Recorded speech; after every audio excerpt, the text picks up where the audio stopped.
Welcome to Trashmagination, a podcast about reimagining trash. I'm Carla Brown. Today we're talking about what to do with old mattresses and box springs. And I know this is a super popular topic, and that's because I wrote a blog about this in 2013, and it has consistently been one of the most popular blogs I ever wrote on my website, trashmagination.com. So it's one thing to every day throw out a few small things here or there, but it's another thing to have this giant object and throw that out. It seems a little bit more daunting. It makes you want to look for more creative solutions. And so I think that's why people take the time to Google and see if they can do something better. I'm going to talk about a creative reuse project that I did in 2004 when I was trying to figure out what to do about this. But in the meantime, let's talk about what is the situation with mattresses and box springs in the United States today. At least 20 million mattresses and box springs are thrown out every year in the United States. That's 50,000 per day. About 85% of the contents of mattresses and box springs could actually be recycled. If you think about what's inside those things, it's mostly metal and wood, and then sometimes there's other natural materials as well. And all of that could be recycled. The challenge is that it's very difficult to recycle these items when they are all together as mattresses and box springs. They have to be disassembled so that the metal could go where it needs to go, the wood needs to go where it needs to go, etc. And it is a labor-intensive process to disassemble these mattresses and box springs.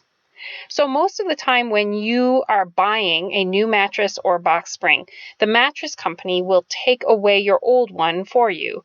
And so you might wonder what happens to all of those mattresses and box springs. Well, most of those companies pay to have those incinerated, or they research to find if there is a state nearby where the landfill fees are less expensive. And there's only 3 states in the United States that are doing something more creative when it comes to mattresses and box springs. And that is California, Connecticut, and Rhode Island.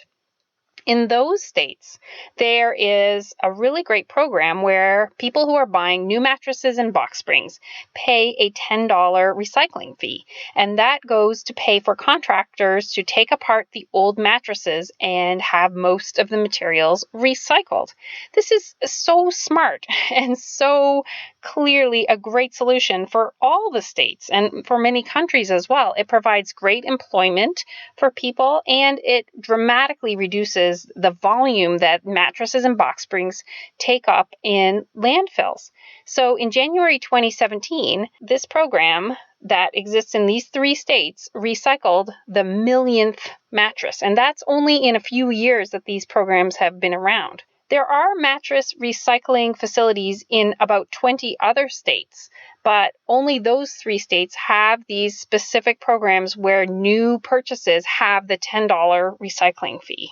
That program is called Bye Bye Mattress. And if you go to buybuymattress.com, you can look at a map which shows all the places where you can drop off mattresses or box springs in those 3 states that I mentioned, California, Connecticut, and Rhode Island.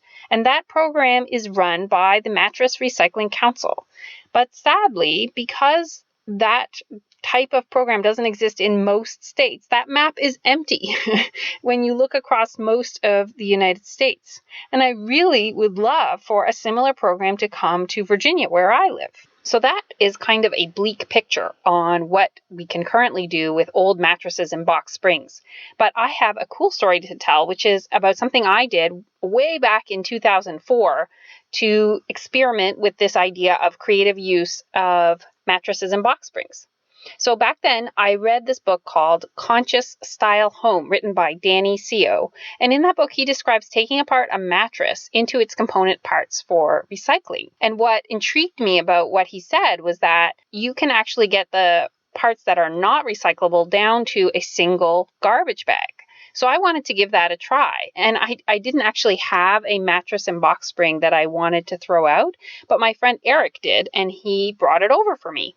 So I took apart the mattress and box spring in my front yard. You can actually see step-by-step pictures of the project on my blog. In the end, the remaining items did fit into one garbage bag.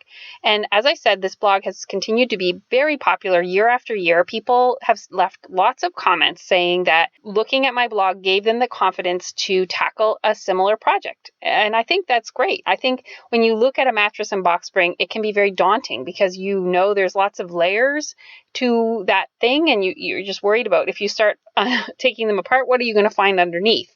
And so being able to see what I had in my mattress and box spring could alleviate your concerns. There are many people who do very creative things with box springs and mattresses, and I collected a bunch of them onto a Pinterest board. Most of those projects pertain to the creative reuse of the metal coils in the mattress. And some of the things that people made were wind chimes, vases, photo displays, Christmas tree crafts, wine racks, lighting fixtures, tree toppers, and some of the ones that I was really intrigued by, where they also reused some of the wood from inside the mattress and the box spring.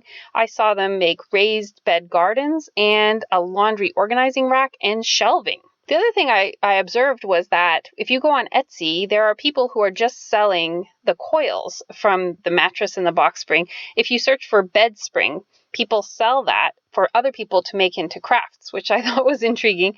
The one thing I would caution you is that I actually thought I was going to do something with the coils, and what I found is that they were covered in some kind of grease that I found difficult to remove, even with a degreaser, and I just didn't really want to deal with that. So I ended up just taking the whole thing to a metal recycling place. But if you wanted to experiment, you could really figure that out. So this is my 10th Trashmagination podcast. I hope you have been finding value from listening. If you have, I would ask if you could post a review of my podcast on iTunes, because I've been researching this and it's my understanding that the more reviews that the podcast gets, then it'll get suggested to more iTunes people. And we want to get lots of people to think about creative reuse. So please leave a review. So until next time, may you see your trash as just another source of art in your life.